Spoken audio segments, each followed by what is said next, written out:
வணக்கம். நான் பானுமதி கிருஷ்ணகுமார் பேசுகிறேன். இன்றைய முத்தமிழ் செவிக்கலாம் நிகழ்ச்சியில் நம்ம ஒரு நாடக தமிழை பற்றி பார்க்கலாம். நாடக தமிழில் என்ன பார்க்கலாம்னா, நம்ம வீட்டு தெய்வம் அப்படின்னு ஒரு திரைப்படம் வந்தது. அதில் முத்துராமன், KR விஜயா, VS ராகவன், சுந்தரிபாய் எல்லாம் நடிச்சிருப்பாங்க. அதில் முத்துராமன் கதாபாத்திரமே கொஞ்சம் வில்லத்தனமானது. அவர் ஒரு பெண் பித்தராக காமிச்சிருப்பாங்க. அப்படி இருக்கும்போது ஒரு பெண்ணை கொலை செய்திருவார். அப்புறம் அந்த வீட்டுக்கு அந்த பெண்ணோட தங்கையை வாழ வருவாங்க KR விஜயா. அவங்களும் அந்த மாமனார் சாவி குத்தெல்லாம் கொடுத்து நல்ல மருமகளாச்சே, அந்த குடும்ப பொறுப்பு அவகிட்ட இருக்கட்டும், சாவி குத்தெல்லாம் கொடுத்தா அந்த மாமியார் சுந்தரிபாயும் அந்த பெண் முத்தாமோட அக்கா ஜி சவுந்தரான்றவங்களும் அந்த பணத்துக்காக கொடுமை பண்ணுவாங்க. ரொம்ப கொடுமை பண்ணும்போது ஒரு கட்டத்தில் அவர் மணியை கூட்டு கொள்ளும்போது கிணத்துல தள்ளி விட்டுறாரு, இறந்துடுறாங்க. வீட்டுக்கு பார்த்தா அதே KR விஜயா வீட்டில் இருக்காங்க. அப்போது KR விஜயா இறந்தாங்களா இல்லையான்றதுக்கு யாராவது காப்பாற்றி கூட்டு வந்தாங்களா நமக்கு தெரியாது. அந்த கதை முழுக்க அம்மன், அந்த அம்மனே இந்த மாதிரிலாம் செய்கிற மாதிரியெல்லாம் கதை வரும். அதுதான் நம்ம வீட்டு தெய்வம்ன்ற கதையில் அப்படி போகும். அதுக்காக சொல்ல வந்தேன். அப்போது அந்த KR விஜயான்ற மாமனாருக்கு ஒரு புத்தகம், அந்த காலத்துலலாம் அப்படி ஒரு புத்தகம் படிக்கிற மனை இருக்கும் இல்லையா, அது மேலே தானே புத்தகம் வச்சு தடிமான புத்தகம், ராமாயண மகாபாரதம்லாம் தடிமான புத்தகம்லாம் அதில் வச்சு படிப்பாங்க பெரியவங்களான்றப்ப நிறைய நம்ம பார்த்துருக்கோம். அதில் வச்சு படிச்சுட்டு இருக்கும்போது அவங்க மாமனாருக்கு ஒரு கதை சொல்கிறாங்க.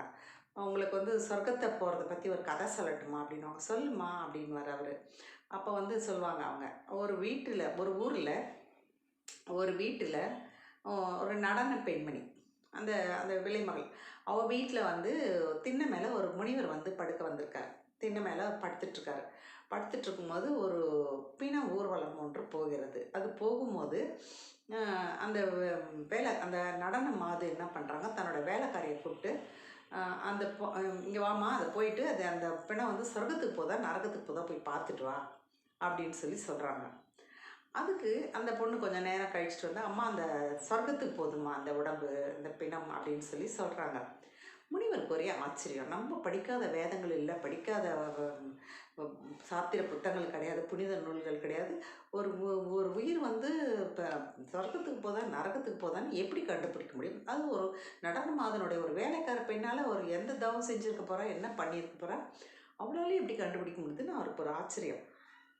அப்போ அவர் கேட்குறாரு, இது எப்படி என்னாலே முடியாது, நீ எப்படி கண்டுபிடிச்சேன்னு. அதுக்கு அந்த பெண்மணி சொல்கிறாங்க, ஒன்றும் இல்லை, அந்த ஊரில் போகும்போது கூடவே கொஞ்சம் தூரம் போனோம்னா புண்ணியவன், நல்ல மனுஷன், இன்னும் கொஞ்சம் நாள் இருந்திருக்கலாம், சீக்கிரம் போய் சேர்ந்துடா, ரொம்ப நல்ல மனுஷன் அப்படின்னு பேசிட்டு போனாங்கன்னா அந்த பிணம் நிச்சயமாக சொர்க்கத்துக்கு தான் போகுதுன்னு அர்த்தம். அதை வச்சு தான் சொன்னேன் அப்படின்னு ரொம்ப எளிமையாக ஒரு வாழ்வியல் உண்மையை எளிமையாக சொல்லிட்டு போயிடுறாங்க. அதுதான் அது அந்த முனிவருக்கே ரொம்ப ஆச்சரியமாக இருக்குது.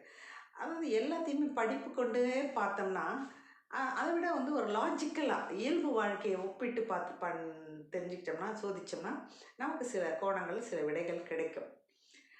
அதுதான் அது மட்டும் இல்லாமல் ஒரு நம்ம ஒருவனோட மனிதனோட காலம் முடிவடைந்த பிறகு அவனுக்கு என்ன பேசிட்டு போகிறாங்கன்றது தான் ரொம்ப முக்கியம். அவன் வாழற வாழ்க்கையினோட தேர்வினோட ரிசல்ட் அந்த ஊர்வலத்தில் கிடைக்கும். அந்த ரிசல்ட் அவன் பார்க்க முடியாது. ஆனால் அந்த குடும்பம் எல்லாம் மற்றவங்க எல்லாருமே பார்ப்பாங்க. நம்ம வாழ்க்கை பற்றின தேர்வு முடிவு நம்ம கையில் இல்லை, 4 பேர் கையில் தான் இருக்குது. அதுதான் அந்த கதை சொல்லுது. இந்த இந்த நம்ம வீட்டு தெய்வம் என்ற திரைப்படத்தில் 1 மணி 42 நிமிஷமோ என்னமோ போகுது, வலையொலியில் இருக்குது. அந்த அந்த வலையொலியை பார்க்கும்போது 1 மணி 18வது நிமிஷத்தில் இந்த காட்சி ஆரம்பிக்குது. அதை நீங்கள் பார்க்க விரும்புகிறவங்க பார்க்கலாம், நல்லாயிருக்கும். நன்றி, வணக்கம்.